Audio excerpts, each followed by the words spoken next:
हाय। आज हम बात करेंगे specially for class 12th English subject के लिए। और जैसा कि आप देखते हैं माय मदर एट 66 पोयम है आज। तो ये टॉपिक बहुत ही इम्पोर्टेंट है। और मैंने सोचा कि जो 12th क्लास के आर्ट साइंस कॉमर्स के स्टूडेंट हैं उन सभी के लिए ये पोयम का सारांश और जो भी क्वेश्चन आंसर हो सकता है सब कुछ किया जाए। जैसे कि आप देख रहे हैं आपके स्क्रीन पे क्वेश्चन आंसर है। मैं आपको इसका हिंदी सारांश भी बताऊंगा। तो पहले देख लेते हैं कि हिंदी में उसका किस तरह से विश्लेषण हो सकता है। तो hi, I am Salim, master communication coach, English trainer. और आज जो आपके लिए टॉपिक मैंने सिलेक्ट किया है वो है क्लास 12th इंग्लिश कोर का सब्जेक्ट है।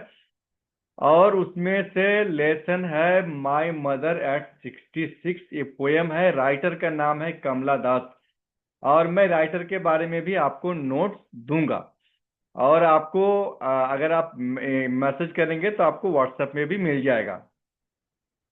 तो जैसा कि आप देख रहे हैं क्लास 12th इंग्लिश की कविता है और नाम है माय मदर एट 66। और मैंने ऊपर अपना नाम लिखा है जिससे कि इसका नोट्स बनाया है। और राइटर का नाम है कमला दास। ये राइटर का नाम आप जरूर याद रख लीजिएगा। का सरल और जो परीक्षा में उपयोगी हिंदी सारांश है वो मैंने इसमें मेंशन किया है।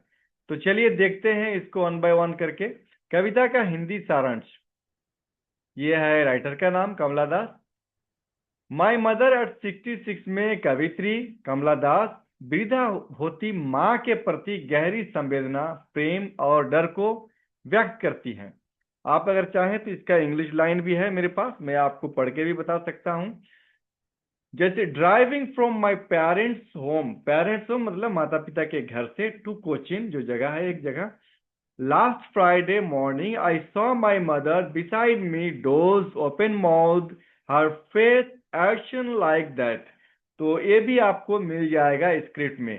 और कमला दास जिन्होंने बहुत ही अच्छे उसमें पोयम भी लिखा है और बहुत इसकी सराहना हुई है।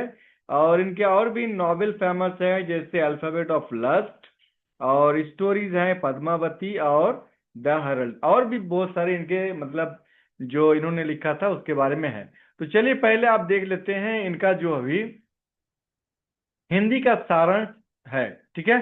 तो कवित्री जब कार में अपनी माँ के साथ यात्रा कर रही होती है तो माँ की ओर देखकर उन्हें माँ का चेहरा पीला, थका हुआ और निर्जीव सा प्रतीत होता है। माँ सो रही होती है और उनका रूप कवित्री को किसी मरी हुई वस्तु जैसा लगता है। मतलब लगता है कि अब इनमें कोई जान बची ही नहीं है। ये उद्देश्य कवित्री के मन में माँ की बढ़ती उम्र और उनकी संभावित मृत्यु का भय पैदा कर देता है। मतलब इनको लग रहा है कि अब मेरी माँ जो है ज्यादा दिन का मेहमान नहीं है।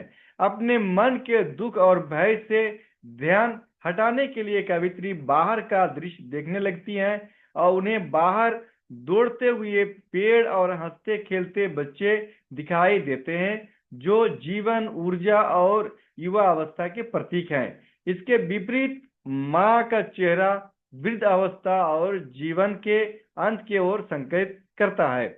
जब कावित्री माँ से विदा लेते समय मुस्कुराकर अलविदा कहती हैं तो वो मुस्कान केवल बाहरी होती है।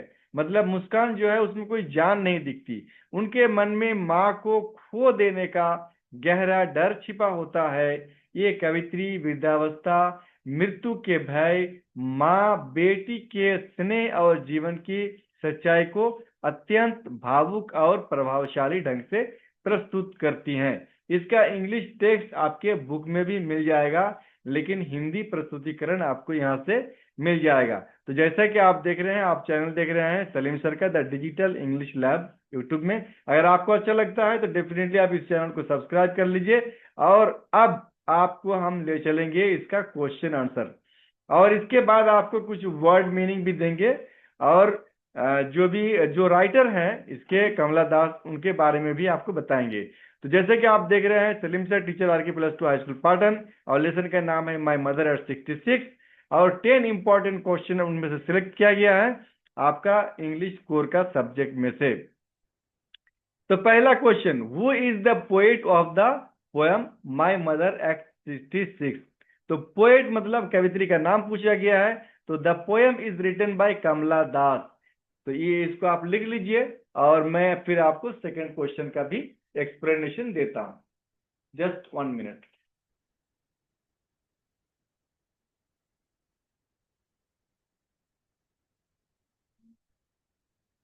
तो क्वेश्चन नंबर सेकंड है, where was the poet going when she observed her mother.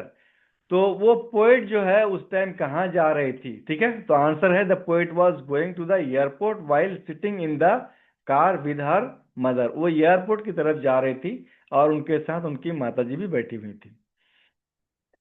Question number 3, how did the poet describe her mother's face. तो ये देख रहे हैं कि उनकी माताजी का जो फेस है, चेहरा है, उसको कैसे डिस्क्राइब करती हैं। The poet described her mother face as pale, weak and lifeless like a dead body. मतलब ये चेहरा में अब कोई जान नहीं बचा हुआ है, एकदम थका हुआ, कुछ भी जान नहीं है, एकदम पीला पड़ गया है और उसी तरीके से लग रहा है कि अब ये बेजान हो चुकी है। क्वेश्चन नंबर 4 है, what fear arises in the poet mind while looking at her mother.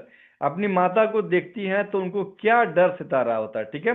The poet fears that her mother is growing old and may die soon. मतलब लग रहा है कि उनकी माता जी अब बहुत बूढ़ी हो चुकी हैं और बहुत जल्दी हो सकता है कि डेथ हो जाए, मतलब चली जाए।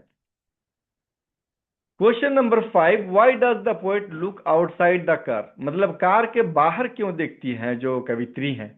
The poet look outside to divert her mind from the painful thought of her mother's again mother's ageing and death, ठीक है। मतलब उनकी माताजी जो ओल्ड एज में आ रही है, मतलब बूढ़ी हो रही है कहने का मतलब, और हो सकता है कि डेथ कर जाए, तो इसलिए उस पेन को भुलाने के लिए वो कार से दूसरी तरफ बाहर देखती हैं।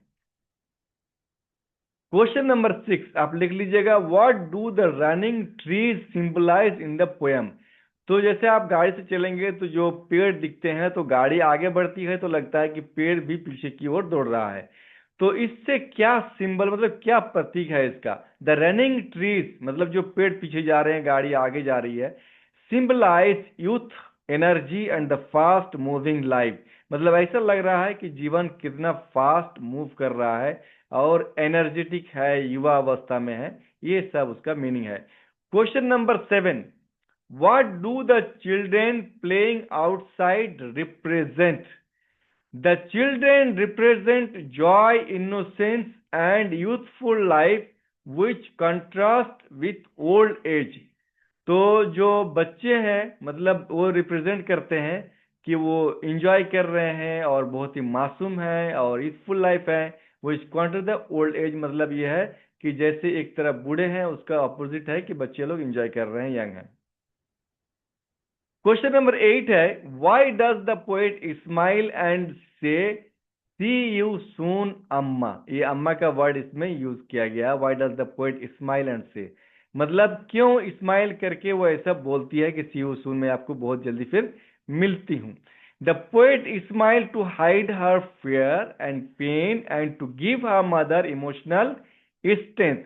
क्योंकि जो कवित्री है वो स्माइल करती है और जो उसके मन में दुख है, पेन मतलब दुख, दर्द है, उसको थोड़ी देर के लिए छुपाना चाहती है, ठीक है, इसलिए वो इस तरह से करती है। क्वेश्चन नंबर 9 है, what is the main theme of the poem. Poem जो कविता है, इसका मेन थीम क्या है। The main theme is the fear of separation. मतलब एक जिससे लगाव है, मोहब्बत है, उससे अलग होने का जो डर है ना, वो इसमें है। ओल्ड एज है, मतलब बूढ़ी हो रही है, डेथ का डर है, मतलब मृत्यु का, and deep mother daughter and relationship. मतलब माँ और बेटी का जो बहुत गहरा संबंध है, स्नेह है, प्यार है, उसको भी दर्शाता है। क्वेश्चन नंबर 10 है, how is the poem emotionally effective. तो ये जो पोएम है, ये किस तरीके से भावनात्मक रूप से प्रभाव डालता है। The poem is emotionally effective because it express universal human fear of losing loved one.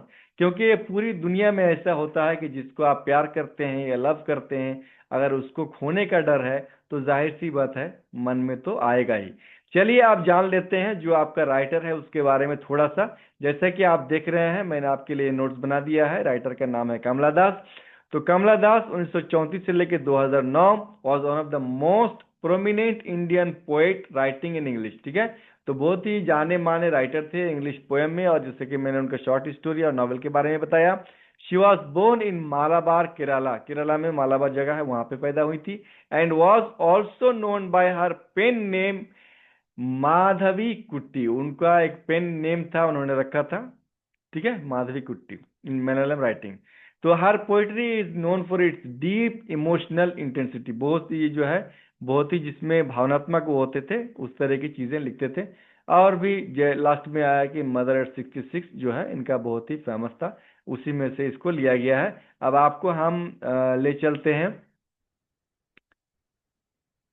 जो वर्ड मीनिंग आपको याद करने हैं जिससे आप स्क्रिप्ट को समझ सकते हैं, वो वर्ड मीनिंग है यहाँ पे लास्ट में। ठीक है, तो जैसे कि आप देख रहे हैं क्लास 12 इंग्लिश की कविता माई मदर एट 66। ठीक है, 10 कठिन शब्द। तो चलिए 10 कठिन शब्द आपको देते हैं और आप इसको लिख लीजिएगा, स्क्रीनशॉट कर लीजिएगा। ठीक है, और आपको अच्छे लगे तो द डिजिटल इंग्लिश लैब को सब्सक्राइब कर लीजिए, ताकि आपके लिए फिर हम लेसन का हिंदी एनालिसिस या क्वेश्चन आंसर करें तो आपको बहुत जल्दी उसके नोटिफिकेशन मिल जाए। तो पहला वर्ड है डोज। ठीक है, ऊँघना या झपकी लेना, जैसे नींद आ जाना। उसके बाद है दूसरा है कॉफ, जैसे शव बोलते हैं या मृत शरीर बोलते हैं, उसको इंग्लिश में कॉप्स बोलते हैं। आशन, ठीक है, पीला पड़ जाना, राख जैसा। फोर्थ नंबर वर्ड है पैलर, उसमें आपको मिल जाएगा। ठीक है, हाँ, पितलापन, चेहरे की मुरझाहट। पांचवा है स्प्रिंट, तेजी से दौड़ना, हिंदी में तेजी से दौड़ना। छठा है स्पेलिंग, फैलते हुए, बिखरते हुए। सातवां है क्रिप्ट, चुपचाप आना, धीरे धीरे मन में आना। और आठवां है वैन, पीला और कमजोर होना। उसके बाद नवा है फैडिंग, धीरे धीरे समाप्त होना, कमजोर पड़ना। और 10वां है सेपरेशन, बिछड़ाव, जुदाई। अगर आप चाहें तो इन सभी वर्ड्स को लिख लें और याद कर लें, इससे आपको स्क्रिप्ट जो उसका मेन इंग्लिश में है वो आपको समझने में आसानी होगी। तो thank you so much the digital English lab इस चैनल को देखने के लिए, और मैं हूं सलीम सर, और आपसे फिर मिलते हैं नेक्स्ट वीडियो में। और आपको अच्छा लगे तो डेफिनेटली इसको लाइक कीजिए, शेयर कीजिए अपने फ्रेंड्स के साथ, और इसको सब्सक्राइब कीजिएगा। Thank you so much.